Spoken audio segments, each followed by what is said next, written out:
Salut les gars, c'est Mani pour un X-Max de Blabla 5 dans ce dernier ultime épisode, ou pas, parce qu'on pourra mettre des 6, des 7, des 8, combien qu'on en veut, selon les évolutions et les nouveautés qui sortent. Ici, c'est trucs, astuces, panal à con et comment tout simplement se démerder sur le terrain vite fait, bien fait pour repartir en X-Max. Le meilleur exemple était mon 6S qui a fini en 2 roues motrices avec un avant complètement défoncé et il a fini la session complète. Il a passé encore 2-3 packs complets. Il a réussi à finir. C'est pour ça qu'on aime aussi le X-Max. Même quand ça casse, il y a toujours des méthodes simples pour faire quelque chose sur le terrain. Évidemment, il faut toujours un minimum de matériel avec. On se promène ici avec un X-Max, pas avec une petite 1/10. Alors, on va commencer par les pannes électriques de base. Problème de bind, on en a plein qui ont le souci que, en fait, ici, tu passes au rouge ou rouge-vert ou autre, ce qui est assez marrant. Alors, généralement, quand tu as le rouge-vert, c'est qu'il y a un problème d'oxydation sur tes pôles de récepteurs. Tu as eu une fois prendre l'eau, tu n'as pas nettoyé. C'est Mimi, c'est rara, c'est la même merde.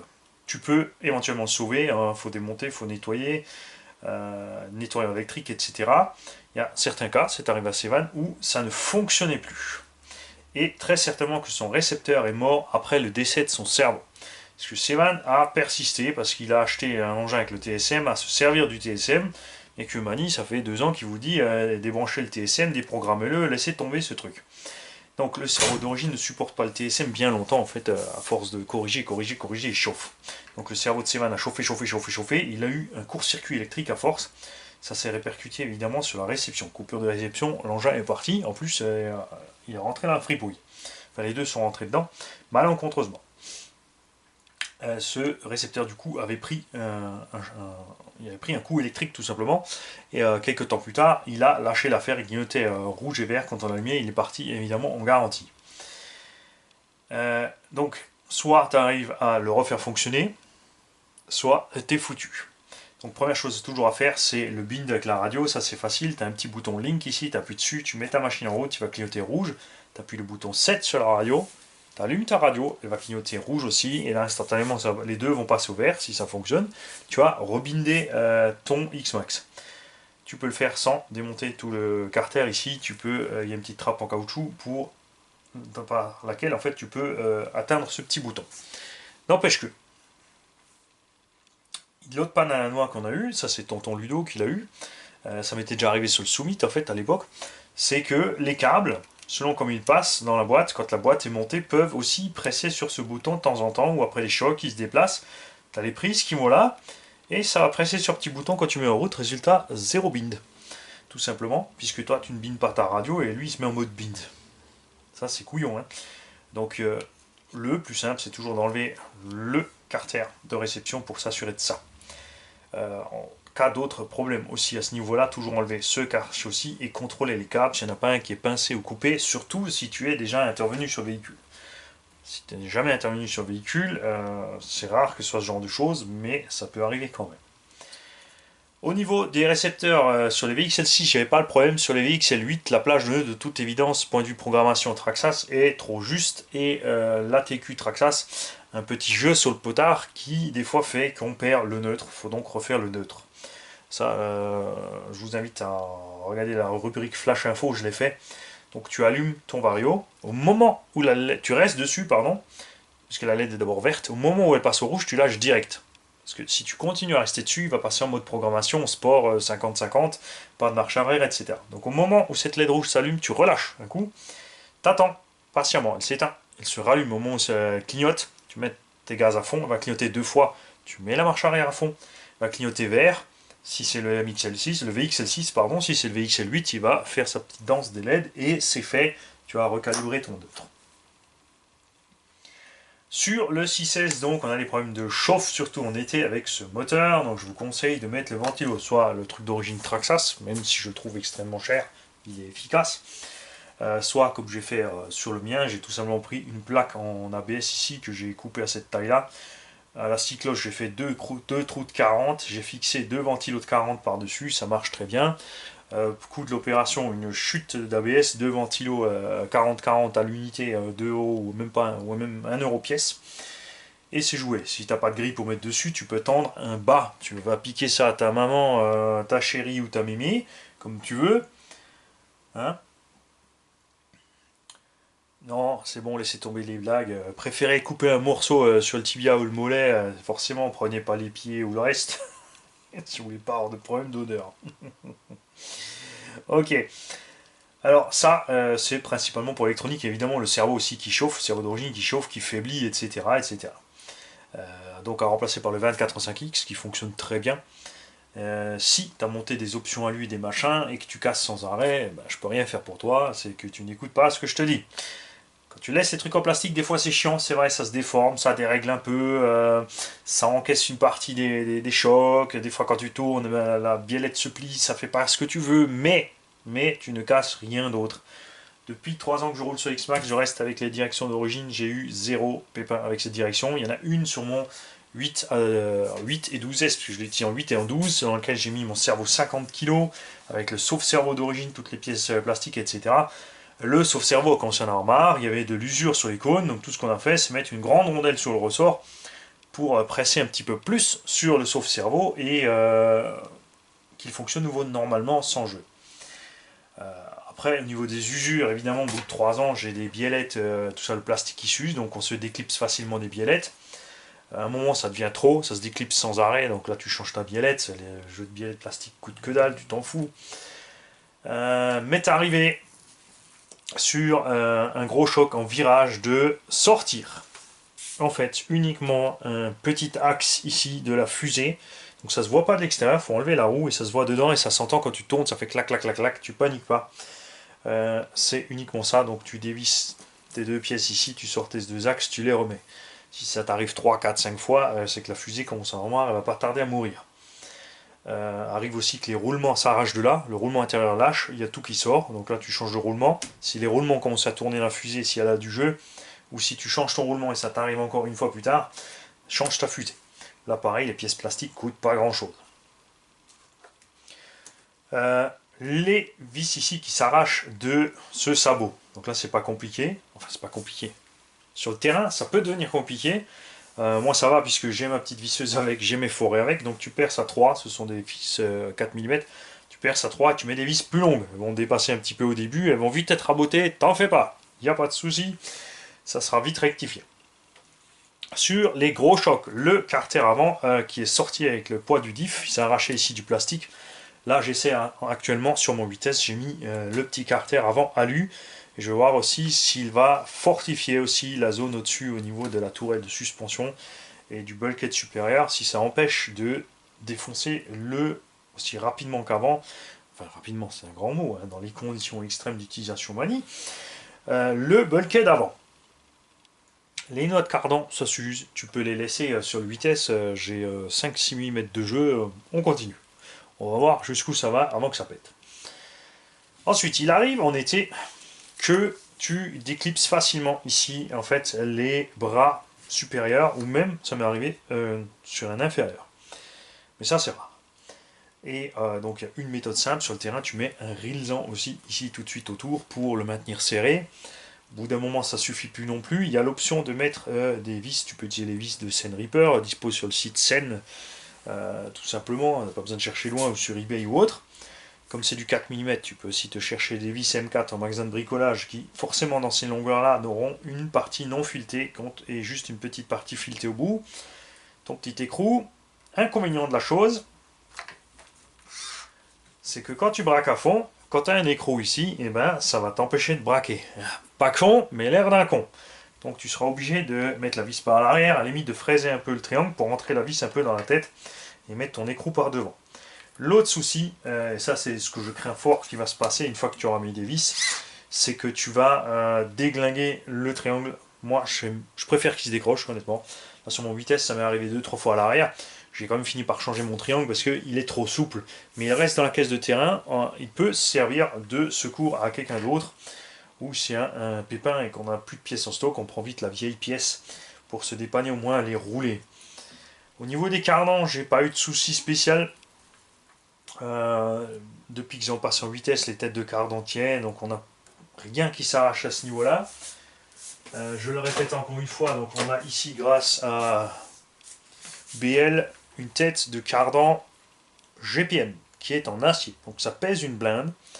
Ce sont donc définitivement, puisqu'on l'a ici sur la vidéo, j'ai pu le voir, c'était prévu pour le 6S. On a ici le petit axe de 3 mm dans la tête. Après avoir, effectivement, comme c'est de l'acier, si c'est bien dur, si ça tient sur le 8S. Donc j'invite à ceux qui ont essayé ça sur le 8S de nous faire signe. Par contre, faites gaffe si vous achetez ça pour le 8S, vu qu'ici l'axe n'est qu'à 3,5 et pas à 4, quand vous allez mettre dans la noix, vous allez avoir un gros problème de jeu et ça n'ira pas. Il faut changer aussi les noix et prendre les noix de 6S. D'ailleurs, GPM fait aussi des noix en acier pour le 6S. Là aussi, ceux qui ont essayé, merci de nous tenir au courant si elles sont bien plus solides que les origines. Toujours pour le 6S, après pour le 8S, comme c'est un peu plus gros, ça risque d'être différent. La petite biellette de liaison du cerveau ici en plastique peut se déformer aussi. Moi j'aime bien, comme dit, ça m'est déjà arrivé de coincer de la caillasse ici. Sur les premiers 6S on flinguait les varios, sur les 6S plus récents ça n'arrive plus. Il y a une petite mise à jour du système, dès que ça coince, lui s'éteint en fait. Ce qui est un peu embêtant quand même, parce que le 6S crawl bien, comme il n'a pas de diff central. Paradoxalement, quand on veut forcer, il coupe, il ne peut plus crawler. Donc voilà, après il y en a certains qui remplacent donc ça par une biellette réglable. À savoir que sur la TQ, vous avez un subtrim, vous avez un petit arbre que vous pouvez télécharger sur traxas.com, qui est ce petit arbre là. Attention de bien sélectionner la bonne radio, puisque la radio de Summit et compagnie a encore des interrupteurs en plus, donc vous plantez pas. Ce petit arbre vous explique comment passer par la fonction menu. Donc tu presses menu, ça clignote vert, tu represses menu, tu presses 7, tu passes dans le rouge, ça clignote une fois rouge c'est ça, deux fois rouge c'est ça, trois fois rouge c'est ça, etc. Ça a l'air laborieux comme ça. Une fois que tu as le coup de main pour les 7, les menus, etc., pour naviguer d'un truc à l'autre, c'est super facile. Tu as ici une fonction subtrim qui te permet donc, quand ta direction est plus droite, puisque je le rappelle, tout ce que tu trimes tourne moins dans le sens opposé de là où tu as trimé. Donc si ton trim est à 0, tu as 50% de direction à gauche, 50% à droite, ça te fait tes 100%. Façon de parler, pour que tu t'en sortes. Si tu trimes 30% à gauche, tu n'auras plus que 20% de direction à droite. Ça c'est clair. Ça va manquer quelque part. C'est pour ça qu'il y a le subtrim. Et le subtrim se règle avec le bouton multifonction une fois que tu es dans le mode de programmation. Ça, c'est le piège à pas se faire avoir. Au début, nous, on tournait celui-ci, alors que c'est le bouton multifonction qu'il faut utiliser pour le subtrim, qui a bien sûr aussi une limite gauche et une limite droite. Il ne peut pas aller à fond, mais le subtrim décale le neutre du cerveau, et on a donc toujours sa capacité à fond de trimer à gauche, à droite, et donc de braquer à fond à gauche, à droite. Tu as aussi les butées de direction que tu peux régler si ça tourne trop, si ça force. Donc ces petites radios TQ, il faudra à un moment que je vous fasse un petit tuto comment se servir des deux petits boutons pour ceux qui n'ont pas le module Bluetooth et ceux qui ont les radios qui n'étaient pas encore prévus pour le module Bluetooth où c'était obligé de naviguer avec ça. Paradoxalement, si tu déprogrammes le TSM du bouton multifonction, je n'ai pas encore trouvé à ce jour la bonne notice qui permet de réactiver le bouton sans avoir le Bluetooth. Avec le Bluetooth c'est facile, tu fous ton Bluetooth dedans, tu vas sur la fonction Bluetooth, tu cliques dessus et en fait ça s'allume. Quand c'est éteint, le bouton est inerte, quand ça s'allume, le bouton est actif, tout simplement. Mais ça viendra sur un tuto sur le TQI Bluetooth. Qui est, comme ton Sévan il est parti en Bretagne, il nous fera à distance, ou alors on utilisera Nico. Quoique Nico, c'est pas sûr qu'il ait tout compris. Hein, mon Nico? T'as tout compris? On sait pas. On verra ça. Au niveau du châssis, pas de panne en particulier. Sur mon X-Max, que j'ai utilisé en 8 et en 12, etc. Donc, les fixations, accrochez-vous bien, les fixations là, des trappes à batterie commencent à s'user. Et ouais, j'ai tellement de fois changé mes lipos sur mon X-Max que j'ai une usure ici du petit clips. Donc bah, ça se remplace, hein, ou alors un petit coup de décapeur thermique et on remet un peu de pression dessus et c'est réglé. Au sujet du décapeur thermique, je vais me pencher aussi sur la question de la soudure plastique. J'ai trouvé des appareils, mais à 3500 livres sterling, ça nous fait 4 à 5 000 balles, les mecs, laisse tomber. Donc, j'ai trouvé un Allemand qui m'a fourni donc des baguettes de plastique PHHD, polyéthylène haute densité. Avec le décapeur thermique, avec une buse spéciale qui finit avec 1 mm d'épaisseur. En fait, je vais essayer ça sur mon 8S puisque j'ai fissuré ici la tourelle. tu chauffes ton plastique jusqu'à ce qu'il commence à fondre, et ensuite, tout comme tu soudes à l'étain, tu rajoutes ta baguette, elle va fondre dans le plastique, après avoir bien sûr tout nettoyé et dégraissé, évidemment, hein, les mecs, et tu ressoudes le plastique.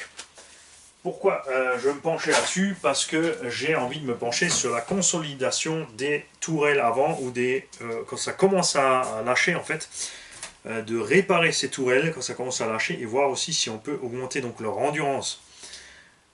Toujours pour les utilisations extrêmes de saut, puisque dans l'utilisation normale, le X-Max ne souffre pas. Ça, c'est certain. Si tu prends du vitesse, tu le brides à 50%, tu peux rouler avec 1 heure et tu ne casseras rien, ça c'est clair.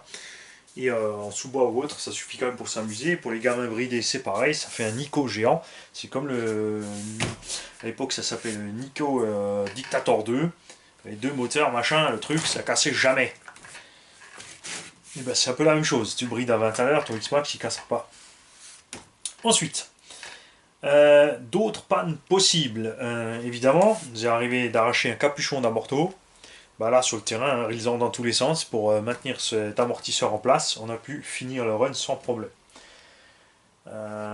Tige d'amorto, si c'est tordu, si tu as de quoi faire sur le terrain pour retordre, c'est bien. Nous, on avait trouvé un petit bout de barrière en ferraille dans lequel on a coincé la tige, on a pu redresser la tige, on est reparti. Ah oui, c'est la mode débrouille. Sinon, si tu as des tiges, bah, tu remplaces tes tiges. Après, il y a des pièces qui ne sont pas absolument nécessaires. Si elles pètent, ça ne t'empêchera pas de finir ton run, comme le marche-pied ou le petit H central ou autre. Si tu arraches tes vis des pare-chocs, ben, les rondelles, l'appareil, percer des vis plus loin, remettre des vis plus longues pour retrouver un peu de viande dans le plastique si tes vis sont arrachées, coller les vis, et j'en passe, c'est des meilleurs. On a fait un tas de choses à ces machines qui a fonctionné à merveille. Le tube central, il se déforme. Tu enlèves ton carter, tu mets un coup de marteau, tu le remets, tu peux au moins finir ton run. Tu n'as pas le temps proprement à la maison, ça sert à rien, même si tu le démontes, même si tu le chauffes, tu machin. Une fois que le tube est plié, quand tu vas le redresser, il restera le pli, et le pli est toujours un point faible pour la fois d'après. Le premier tube, quand même, enfin, il est mort dernièrement. Je ne sais pas si au moment où je sors cette vidéo, vous aurez déjà vu la vidéo, mais on a fini par en déchirer un en deux, les mecs. On l'a complètement plié à plusieurs endroits, on l'a redressé à plusieurs endroits, et sur un choc frontal, en pleine accélération, en plein appui, et ben, il s'est déchiré comme une canette de coca. Voilà. Mais il avait fait son temps. Pour donc le patin avant, là je vous conseille de le remplacer par le RPM, s'il lâche, ça c'est sûr. Pour l'arrière, sur le vitesse, tu as les roulettes, tu t'en fiches, t'es tranquille. Sur le 6S, soit tu mets la roulette du 8, soit tu mets le petit patin RPM, tu cales tes roulettes pour qu'elles touchent le sol, parce que sinon tu roules sur le pare-choc, ça sert à rien. Les bras RPM, d'un côté, j'ai envie de réessayer. J'ai envie de réessayer les bras RPM, de prendre un petit kit, parce que là, aux US, on peut l'avoir en kit, donc beaucoup moins cher. De mettre les vis avec les écrous pour voir ce que ça donne ces bras RPM. D'un autre côté, ce que j'aime pas du tout aux bras RPM, c'est le look. Les bras inférieurs, ils ont fait en fait un seul bras pour remplacer le gauche et le droit. Il est donc plat, alors que le triangle d'origine Traxxas a une belle forme qui lui donne aussi une plus grande garde au sol. Et voilà, c'est comme ça. Le bras RPM est mal pensé, il y a clairement une erreur là-dessus. Les roulements, évidemment, comme toujours, ben, ça lâche, là t'as pas le choix, hein. Tu ouvres, tu graisses, tu remets, tu te débrouilles ou tu le changes. Je conseille vivement les upgrades, clairement, hein. Ça c'est sûr. Les roulements Traxxas du X-Max sont pas aussi mauvais que ceux du Slash et d'autres engins Traxxas, mais ça reste que dans ces dimensions-là, ils auraient vraiment pu nous mettre des roulements de meilleure qualité. Bon, mes premiers roulements m'ont quand même tenu à peu près une année, enfin, sur mes 4 X-Max, hein. Généralement ils m'ont tenu une année, c'est-à-dire qu'à la première révision, je les ai ouverts, je les ai remplis de graisse marine. Ça les protège donc mieux de l'eau. La graisse marine fait bien son travail, supporte pas les grosses températures. D'un autre côté, après, en sortie finale, en rotation à la roue, sortie de transmission, on n'a pas non plus des vitesses extrêmement élevées. Ça a très bien fait son boulot, mes roulements ont tenu un sacré moment avant de lâcher. Les roulements les plus fragiles sur ce X-Max sont ceux de l'intérieur des fusées, les grands côtés cardan, parce qu'ils sont très fins. Ça, ce sont ceux qui prennent le plus de choc et qui lâchent donc le plus vite, parce que les gros à l'extérieur cassent quasiment jamais. On aurait bien aimé que Traxxas fasse des roulements à l'intérieur de ces fusées en 6 mm de large, on serait tranquille. RPM donc a fait des fusées arrière avec des roulements plus gros, mais les roulements sont de mauvaise qualité RPM, donc à remplacer par des roulements vélo, tout simplement, ça marche très bien. J'ai fait ça sur X-Max qui tourne en 8 et en 12S depuis, plus aucun souci, je n'ai toujours pas changé ces roulements, ça fait... je les ai montés au moment, souvenez-vous du Power Up 8S, les roulements d'origine RPM sont morts une semaine ou deux après. Depuis j'ai mis les roulements de vélo dedans et ça fait depuis ce moment là que j'ai très mal, donc bien un an et demi ou deux. Sans les toucher, les graisser, ni quoi que ce soit, il n'y a aucun souci, ça tourne à merveille. Dans de rares cas, il peut arriver que la wheelie bar éclate. J'ai réussi à en casser une en 3 ans sur 4 X-Max que j'ai roulé, et vous le savez, je ne roule pas spécialement économiquement avec mes machines. Ça arrive en hiver, elle en avait marre forcément de prendre des chocs et des chocs et des chocs, et elle a fini par casser sur un choc arrière, c'est pas en hiver, je vous dis une bêtise, c'est sur une vidéo qui n'est pas encore sortie, c'est un tout petit bout de vidéo, parce qu'on a un petit souci avec le format. Mais vous allez voir, ça dure quelques secondes et je fais un truc complètement débile à ne pas refaire. Et à l'atterrissage, la violence du choc est telle que la roulette éclate puisque j'arrive sur le cul projeté à pleine vitesse. Voilà.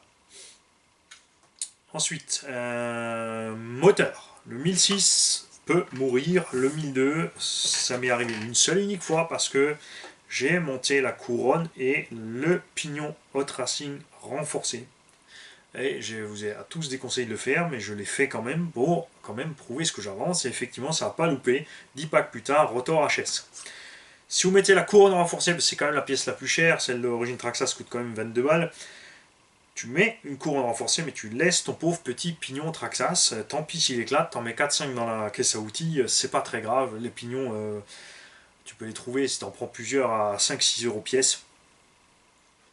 Ou même les petits pignons en acier mou chinois là, que j'avais trouvé un de ces quatre à un moment donné sur les sites. Ils s'usent. Tu peux les changer tous les 20 packs, mais tu t'en fiches à 2 euros de pignon, frais de port compris. C'est pas très grave, mais au moins tu flingues pas le reste.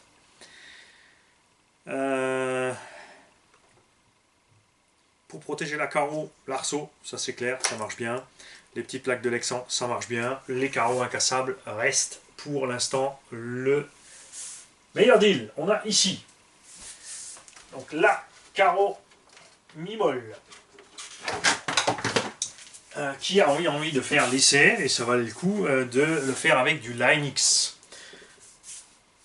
Inconvénient de ce Line-X, le poids. La carreau finie fait 750 grammes à poil, hein, sans l'arceau. La carreau d'origine incassable fait 500 grammes et des brouettes. La carreau d'origine fait moins de 500 grammes. Donc ce poids, moi je le ressens. C'est pas méchant, mais on le sent quand même. N'oubliez pas, c'est vrai, on se dit ouais là je mets un petit peu de poids, après tu mets des roues Proline un petit peu de poids, tu mets des pièces en acier un petit peu de poids, des pièces en alu encore un peu de poids, et ton X-Max se retrouve avec 25% de masse supplémentaire, ce qui est énorme pour le moteur qui est calculé pour les 10 kg de l'engin et pas vraiment plus. Oui, petit point sur le moteur aussi, moteur pour moi qui est très bien calculé, le moteur du 8S en 1200 kV des brouettes là, rapport poids-puissance est largement suffisant. C'est vrai qu'on pourrait mettre un moteur plus balèze dedans, mais du coup on aura une autonomie de merde. On tient quand même 20-25 minutes avec du 8S 5000. Maintenant qu'il y a des très bonnes 8S, du 8S, enfin du 4S 8000, on a une super autonomie. C'est pas un problème. Moteur plus gros, c'est juste plus gourmand, plus lourd, et ça stresse plus la transmission avec le poids de la machine. Je dis qu'ils ont fait du bon boulot au niveau poids, puissance, consommation. Ils se sont bien démerdés sur ce coup-là chez Traxxas. Donc la carreau.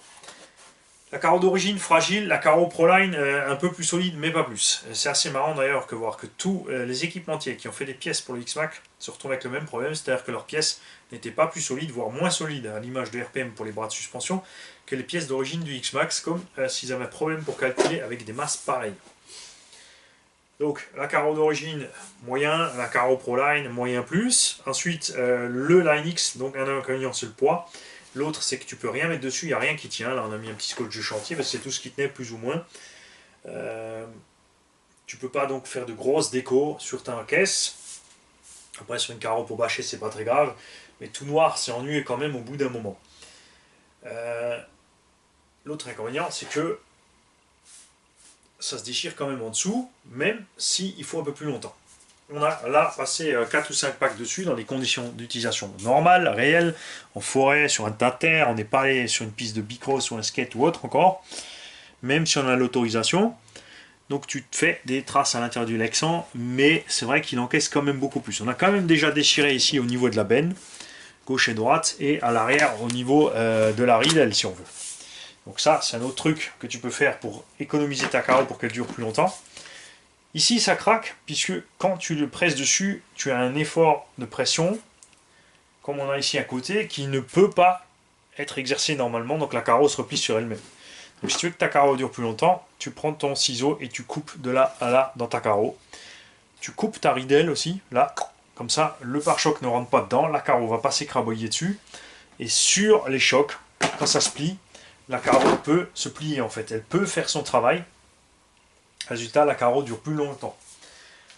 Ce qui est bien avec le Line-X, c'est vrai que quand elle tombe, la carreau, elle fait un bruit de caoutchouc qui tombe. C'est très résistant à l'abrasion. On a mangé un paquet d'arbres, on a fait des retournements sur le goudron, et le Line-X est encore dessus. Là, ça s'est bouffé jusque sur le Lexan, mais ça a aussi bouffé le Lexan. Hein, donc, c'est vraiment super résistant. Ça peut peut-être servir dans d'autres domaines ou sur des carreaux qui n'existent pas en version incassable ou renforcée. Après, point de vue budget, ça vaut pas le coup. Puisque tu payes ta carreau d'origine 75 balles, faut la poncer, la préparer. Donc ça veut dire qu'elle doit arriver chez toi. Ensuite, toi, tu dois l'envoyer chez Line-X avec des potes, puisque forcément, on ne peut pas lui demander de faire une seule petite carreau, c'est de l'équipement industriel. Si on livre une dizaine de carreaux, c'est sûr qu'il va pouvoir nous le faire tranquille. Si on en livre qu'une, ça sera nul. Donc, il faut rassembler une dizaine de personnes avec des carreaux qui veulent du Line-X. Un traitement Line-X, je vous déconseille de faire 2 couches parce que la carreau va faire 1 kg. Ensuite, lui ne va pas renvoyer à chacun, c'est-à-dire qu'il faut faire passer Chronopost chez lui pour chercher le colis. Donc une quarantaine d'euros pour aller récupérer le colis. Ensuite, ça va chez une seule personne, puisqu'il a pris un paquet de 10 le mec. Et ensuite, donc, il y a une personne qui doit encore dispatcher 9 carrosseries. Donc soit, si vous roulez tous ensemble en bande comme nous, c'est sûr, c'est facile, on est sur un paquet. Si c'est chacun à l'autre bout de la France, ça peut poser un problème. Donc coût final de l'opération, comptez 105 euros par carreau. 105 euros par carreau, et ben, on prend une indestructible. En parlant de ça, je vais en rentrer d'autres, d'un autre fabricant, puisque je ne m'entends pas avec notre ami russe. Anatoly m'a menti, je ne supporte pas ça. C'est pas compliqué de s'excuser et puis voilà, de repartir sur un bon pied, mais non, il refuse de s'excuser, donc on laisse tomber. Ça ne vous empêche pas de commander chez lui, donc chez lui c'est 130, 140 balles la carreau avec les frais de port, etc. La qualité c'est sûr, donc là je vais essayer un autre fournisseur, il y a une dizaine de carreaux qui vont arriver, on n'aura pas autant de choix de motifs et de couleurs, mais on sera moins cher, enfin moins cher que les 130 euros, on ne sera pas moins cher que le lot que j'ai réussi à vous faire, sur lequel on avait réussi à avoir un prix parce que c'était pour le garage et que j'avais vraiment râlé pour cette histoire de sticker. Et qu'est-ce qui nous est encore arrivé? Un truc à la noix qu'on a réglé avec 3 fois rien. Donc ça, ce sont des axes de 4 partout sur l'X-Max. Hein. Si tu en perds un, il suffit d'une tige de 4 pour réparer les dégâts. Donc tu coupes vite un petit coup de disqueuse ou un petit coup de tenaille pour te couper un axe. Tu peux utiliser pour dépanner une vis M4. Il n'y a pas de souci, il y a moyen de faire quelque chose. Si tu casses vraiment tes fixations de lipo et que tu veux rouler, ben, tu mets quelques reels en retour. Donc à toujours avoir sur le terrain. La colle, c'est pas pratique à transporter, surtout pas la cyano, si elle se renverse partout, c'est la Mimi Serrara, c'est la même merde. Mais des reelsans, c'est cool d'en avoir à bord. Ça c'est clair, du scotch de chantier et des trucs comme ça. On trimballe pas d'huile non plus spécialement sur le terrain avec. Hein. Genre si j'ai une fuite et j'ai plus d'huile quelque part, je finis mon run et puis après on fait ça à la maison. Tu t'amuses pas dans la terre et la boue à remplir ton amorto d'huile. Ça va pas servir à grand chose. Sinon, niveau panne, bah ça s'arrête là. Hein. Parce qu'avec ton scotch, tu peux aussi réparer, si tu as une petite fissure dans la jambe, tu peux consolider un petit peu sur le coup, le temps de rentrer chez toi, d'utiliser donc à tester ce système de réparation de plastique dont je vous ai parlé tout à l'heure. soit de la colle bicomposant. Ça aussi tu peux faire pour tes filetages. Si tu as un filetage qui est foiré, tu remplis ton trou de résine en fait bicomposante époxy. Donc soit tu as des colles bicomposantes ici, soit par exemple l'époxy 5 minutes de chez Graupner. Je vous dis Graupner parce que c'est celle que j'ai et j'en suis super content. Ça peut vraiment aider. Donc tu remplis ton trou de cet époxy, tu le laisses durcir béton.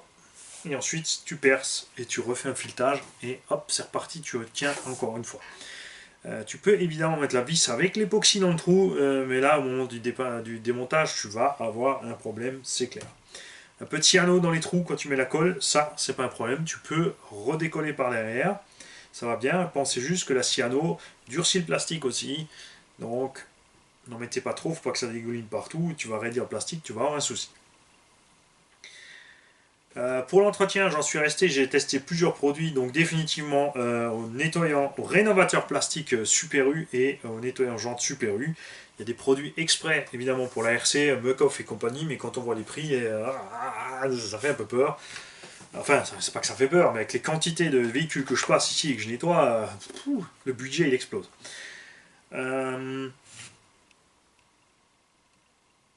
Donc, comme toujours, je compte sur tous les fans de X-Max, les ennemis aussi, les ennemis de X-Max sont bienvenus. On veut entendre vos critiques, on veut savoir ce qui ne vous plaît pas. Si vous avez roulé un X-Max, évidemment, si vous en avez eu un, si vous n'avez jamais eu de X-Max et que vous critiquez sur le papier, ça sert à rien du tout. Parce que, comme souvent, c'est comme pour la Losi 3XL, je l'ai déballé et j'étais pas super content avec certaines choses, enfin j'ai des critiques. Mais n'empêche que quand je vais aller rouler, je vais être content, c'est tout. Et la sensation qu'on a quand on roule cet engin sur le terrain est incomparable. C'est comme ça. Donc, tous ceux qui aiment, tous ceux qui n'aiment pas, vous êtes tous les bienvenus. Enfin, toujours bien évidemment dans la bonne entente, avec le sourire, avec des termes sympas. Vous avez le droit d'être franc, vous avez le droit de rentrer dedans, mais pas d'insultes. Hein. Restez détendu, c'est de la RC, c'est pour le loisir. Savoir donc ce qui vous plaît pas, pourquoi, etc. Voilà. On y est. J'ai fait le tour. J'étais persuadé qu'il y avait plus de pannes que ça, mais non. En fait, il n'y a pas grand chose à dépanner d'urgence sur cet engin. C'est une bonne caisse, c'est comme ça. Voilà. Quand on aime ce style, c'est sûr. Si tu es un pro du buggy sur piste, sur circuit, tu vas pas forcément aimer ce genre d'engin. Si tu es un fanat des figures libres en MT 1 8ème survitaminé en 6S, tu ne seras pas content non plus avec, il est trop lourd. Pour avoir un rapport poids-puissance équivalent à MT en 6S, il faudrait que cet engin, enfin il faut le faire en 12S, tu n'as pas le choix. Et encore, il faut utiliser, c'est ce qu'on va voir avec les Louis. Maintenant qu'il y a les Louis, je vais pouvoir remettre un 12S dans mon engin. Et on pourra voir ce que ça donne en 12S avec les Louis, puisque avec les pneus à 5ème, il y a quelque chose que je ne pouvais pas faire en 12S, c'est des backflips en puissance. C'est-à-dire tu décolles un petit peu, tu mets un coup de gaz et l'engin a assez de patates pour se faire tourner tout seul. Puisqu'avec les pneus à 5ème, j'avais pas assez d'inertie avec les crampons. Avec les pneus Louis, j'aurais peut-être. Puisqu'avec les pneus d'origine, c'était pas possible, puisque le 12S est définitivement trop pour les pneus d'origine. Donc à voir ce que ça va donner avec ces Louise. Tu mets ta com, tu nous mets si t'es content ou pas, tu nous mets pourquoi. Si tu unlikes la vidéo, c'est pareil. Ne like pas juste pour unliker par principe. Tu unlikes, même si c'est par principe, mais tu nous dis j'ai unlike parce que tu n'aimes pas Traxxas. Mais tu n'oublies pas, quand tu unlikes parce que tu n'aimes pas Traxxas, que le like et le unlike, c'est pour le contenu de la vidéo et si ça sert à quelque chose ou pas. Donc, c'est pas parce que c'est un Traxxas qu'il faut unliker la vidéo. Tu n'aimes pas Traxxas, tu écris à Traxxas, tu leur dis je vous aime pas. Voilà, si tu n'aimes pas ma gueule, tu peux unliker, tu peux dire j'aime pas ta gueule. Tu as tout à fait le droit, il n'y a pas de souci. Quoi d'autre? Et puis c'est tout. Est-ce qu'aussi j'y vais, je vais faire ma gueule, je vais y aller. Ouais, d'habitude je suis pressé parce que je vais rouler. Là je vais pas rouler, donc je suis pas pressé. Donc je reste un moment avec vous parce que j'aime bien être avec vous. Il y a à ce propos, puisqu'on est entre nous, il y a YouTube qui est en train d'installer un chat. Donc si tu t'inscris sur le chat, tu peux chatter avec moi sur les vidéos. Ça c'est super sympa alors puisque j'ai des réactions en live et que c'est un chat où tout le monde peut aller dessus. Donc tout le monde peut discuter avec tout le monde, dans les réactions de tout le monde, etc. C'est pas encore comme de la vidéo en streaming, mais c'est pas mal. Ça peut être pratique pour les petits dépannages, les petits machins, les petits bidules, tout ça, tout ça. Salut les gars, amusez-vous bien, bon week-end à tous.